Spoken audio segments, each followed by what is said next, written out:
ሰላም ሰላም ውድ ቤተሰቦች እንዴት ናችሁ? ዛሬ ይዤላችሁ የመጣሁት ሰዎች ጋር እንዴት አድርገን መጻጻፍ እንዳለብን ነው ማሳያችሁ ማለት ነው። በመጀመሪያ ግን ለዚህ ዩቲዩብ ቻናል አዲስ ከሆናችሁ ሰብስክራይብ አድርጉ። በጣም ቪዲዮዎች እይታ እየቀነሱ ስለሆነ ላይክ ማድረጋችሁን ደግሞ አትርሱ። ለብዙ ሰዎች በቀላሉ እንዲዳረስ መማር የሚፈልጉ ልጆች ስላሉ እናንተ ሼር አድርጉላቸው፣ ለወዳጅ ለዘመዶቻችሁ አጋሩ ማለት ነው። እንዲሁም ደግሞ በግል መማር የምትፈልጉ ልጆች፣ ልዩ እገዛ የምትፈልጉ ልጆች ደግሞ ከታች ባስቀመጥኩላችሁ ስልክ ቁጥር ያናግሩኝ። እኔ በፈለጋችሁበት ሰዓት እናንተ በተመቻችሁ ሰዓት ቤት እርፍ በምትሉበት ሰዓት ባላችሁ ትርፍ ጊዜ አስተምራችኋለሁ ማለት ነው። ስለዚህ ብዙ ነገር ታገኛላችሁ። ዛሬ እነዚህን ያመጣሁላችሁን እየጻፋችሁ ተለማመዱ። ሰዎች ጋር ቴክስት ተላላኩ። ራሳችሁም ደግሞ በደብተር እየጻፋችሁ ደጋግማችሁ አጥኗቸው። እሺ፣ ስለዚህ እንጀምር። እስቲ መጀመሪያ የምናገኘው እስቲ ሰላምታ ስንሰጥ ሰላም እንዴት ነህ ወይም እንዴት ነሽ እንላለን። ለወንድ ከሆነ እንዴት ነህ፣ አያችሁ። ለሴት ከሆነ ደግሞ እንዴት ነሽ። ሰላም እንዴት ነህ ወይም እንዴት ነሽ እንላለን። ገብቷችኋል አይደል? ያ ሰው ደግሞ ምን ብሎ ይመልስናል? አለው ፈጣሪ ይመስገን ወይም ደግሞ አለው እግዚአብሔር ይመስገን፣ እንደየሃይማኖቱ አለው አላህ ይመስገን ያላችሁ እናንተ በተመቻችሁ መልኩ ትገልጹታላችሁ ማለት ነው። ስለዚህ እናንተም ትጽፉታላችሁ፣ ሰውም ደግሞ እንደዚህ ብሎ ሊጽፍላችሁ ይችላል ማለት ነው። ከዛ በመቀጠል ሰውን ምን ትጠይቃላችሁ? ስለ ውሎ ሁኔታ፣ ውሎ እንዴት ነበር ትላላችሁ። ውሎ እንዴት ነበር፣ ውሎ እንዴት እንደነበረ እንዲነግራችሁ ከፈለጋችሁ ያሳለፈውን ውሎ እንዴት ነበር ብላችሁ ትጽፉለታላችሁ። ያ ሰው ደግሞ ያሳለፈው ውሎ አሁን ቆንጆ ሆኖ ወይም አሪፍ ካሳለፈ ቆንጆ ነው ምንም አይልም፣ ወይም ደግሞ ቆንጆ ነበር ምንም አይልም። እናንተ በምትገልጹበት መልኩ መግለጽ ትችላላችሁ ማለት ነው። ወይም ደግሞ እናንተ መጻፍ ትችላላችሁ፣ ወይ ያኛው ሰውዬ ለእናንተ የሚልክላችሁ ቆንጆ ነው ምንም አይልም ብሎ ሊጽፍላችሁ ይችላል ማለት ነው። በመቀጠል ደግሞ ስለ ስራ ሁኔታ፣ አሁን ውሎ ጠየቃችሁ አይደል? ስለ ስራው ሁኔታ ደግሞ አንድን ሰው መጠየቅ ብንፈልግ ምን ብለን ነው የምንጽፍ? ስራ እንዴት ነው እንላለን። ገባችሁ? አሁን ያሳለፈውን ውሎ ቅድም ጠየቅን፣ አሁን ደግሞ ስለ ስራ ሁኔታው ጠየቅን።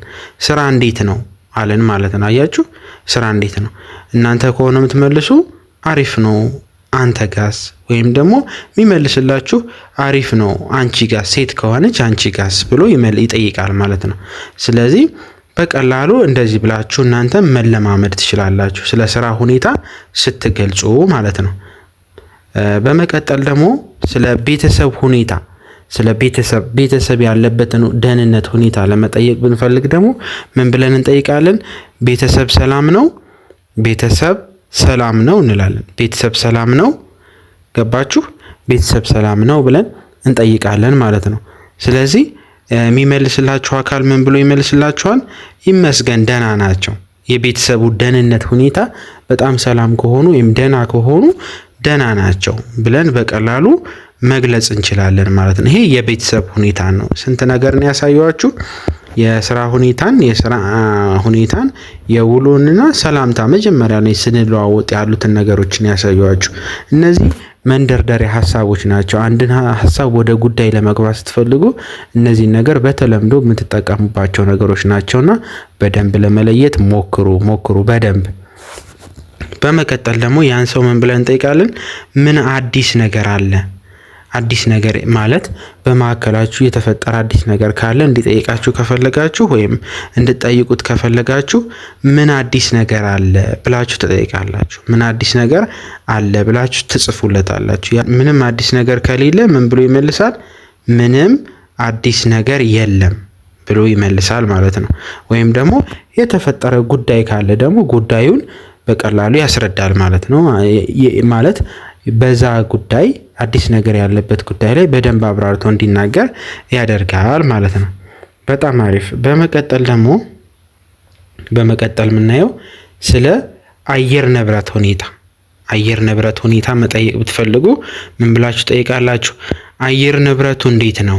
አየር ንብረቱ እንዴት ነው ማለት ያለበት የአየር ንብረት ሁኔታ ወይ ሞቃታማ ነው ወይ ቀዝቃዛማ ነው፣ በጣም አንዳንድ ሰው ይከብደዋል የአየር ንብረት ሁኔታና ያንን ሰው ስለ አየር ንብረት ሁኔታ መጠየቅ ብትፈልጉ አየር ንብረቱ እንዴት ነው ብላችሁ በቀላሉ በዚህ መንገድ ትጽፉለታላችሁ ማለት ነው።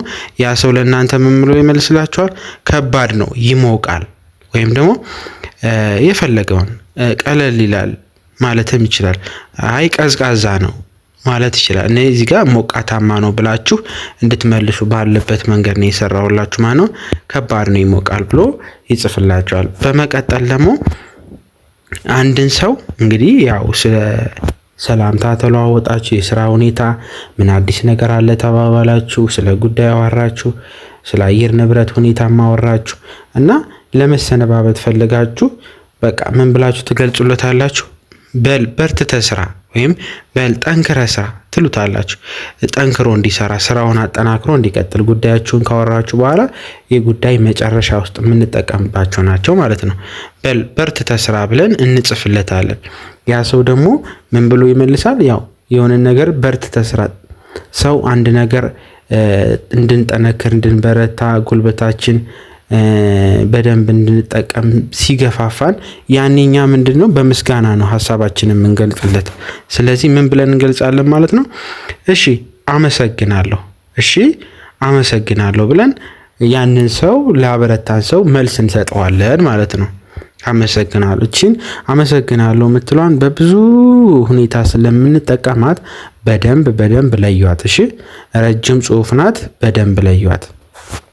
ስለዚህ በመቀጠል ደግሞ ያንን ሰው ስለ ካበረታን ወይም ካጠነከርን በኋላ በሐሳባችን ምን ብለን እንቀጥላለን?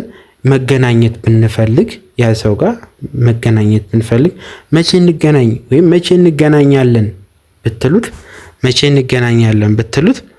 ምን ብሎ ሊመልስላችሁ ይችላል? እንግዲህ ፈጣሪ በፈቀደ ቀን እንገናኛለን ወይም ደግሞ አላህ በፈቀደ ቀን እንገናኛለን፣ እግዚአብሔር በፈቀደ ቀን እንገናኛለን። በየሃይማኖታችሁ የተለያየ ሐሳብ ይሆናል ማለት ነው። ብቻ ይሄንን እንድትረዱልኝ የሚፈልገው ነገር ያው ነገሮችን ሁሌም እኛ በምናስብበት መንገድ ሳይሆን በፈጣሪ ፈቃድ ስለሆነ ያው ፈጣሪ በፈቀደ ቀን ብንለው በጣም የተሻለ ነው ማለት ነው። ሁሉም ፈጣሪ የሚለው ሁሉንም እንደየሃይማኖቱ ስለሚያካትት በጣም አሪፍ። ስለዚህ በመቀጠል ደግሞ ምን እንላለን? አንድ ሰው ጉዳያችንን ጨረስን፣ አወራ ነው፣ የምንገናኝበትን ቀን ተገላለጽን። ስለዚህ በቃ ጉዳያችንን እየዘጋ ነው እንበልና ምን ብላችሁ ትጨርሳላችሁ? በቃ እደውላለሁ ቻው። አያችሁት? በቃ እደውላለሁ ቻው ትሉታላችሁ። ያ ሰው ምን ብሎ ይመልስላችኋል? እሺ ቻው በቃ፣ እሺ ቻው በቃ ትላላችሁ ማለት ነው። መሰነባበቻ ሐሳብ ነው።